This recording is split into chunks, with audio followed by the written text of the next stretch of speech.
Hello everyone, my name is Susan Tapa. Today I'm going to talk about Harriet Jacobs and her life and journey as slave. I don't think a lot of people know about her, so let me talk something about her today. She is African American writer and abolitionist for equality and freedom of black slaves' right. She was daughter of Delia and Daniel Jacobs, who were slaves owned by two different masters. She wrote in her autobiography that her childhood was a good one. We all lived together in a small, comfortable home. Even though I was slaves, I never dreamed that I was piece of merchandise. She even found happiness after her mother's death when she moved into her mother's mistress' home with this nice lady, nurtured little Harriet by teaching her how to study, how to sew, and be a nice person. But happiness won't last too longer. When Harriet was 12 years old, her beloved mistress died, and in her honor she was transferred to mistress' niece. The niece was only 3 years old, so technically her honor was niece's dad, Dr. James Norcom. When Harriet was 15 years old, he started sexually abusing her. At first, he whispered some foul words into her ear. As time went over, his tactics got more overt. When Dr. James Norcom's wife found about his intention that he was abusing little Harriet, he moved her 4 miles away from the town in a small cottage in a village area.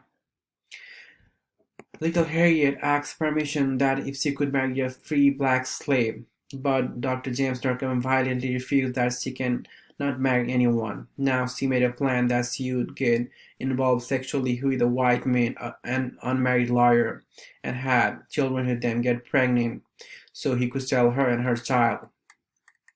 She had two children with the white man, daughter Louisa Jacobs and son Joseph Jacobs, but Dr. James Narcombe had no intention of selling her.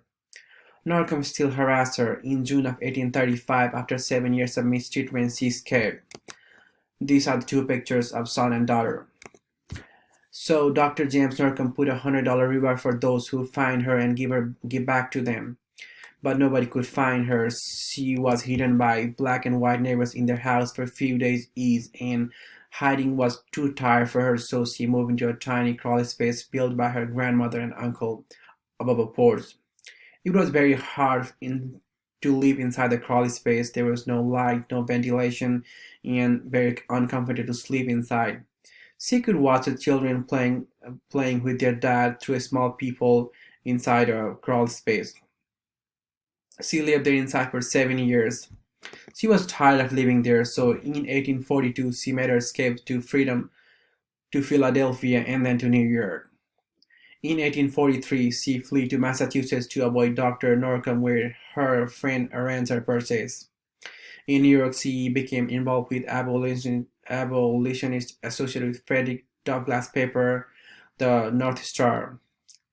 Later on, her friend arranged her purchase and she was free, like she was a free person. She was very excited about that.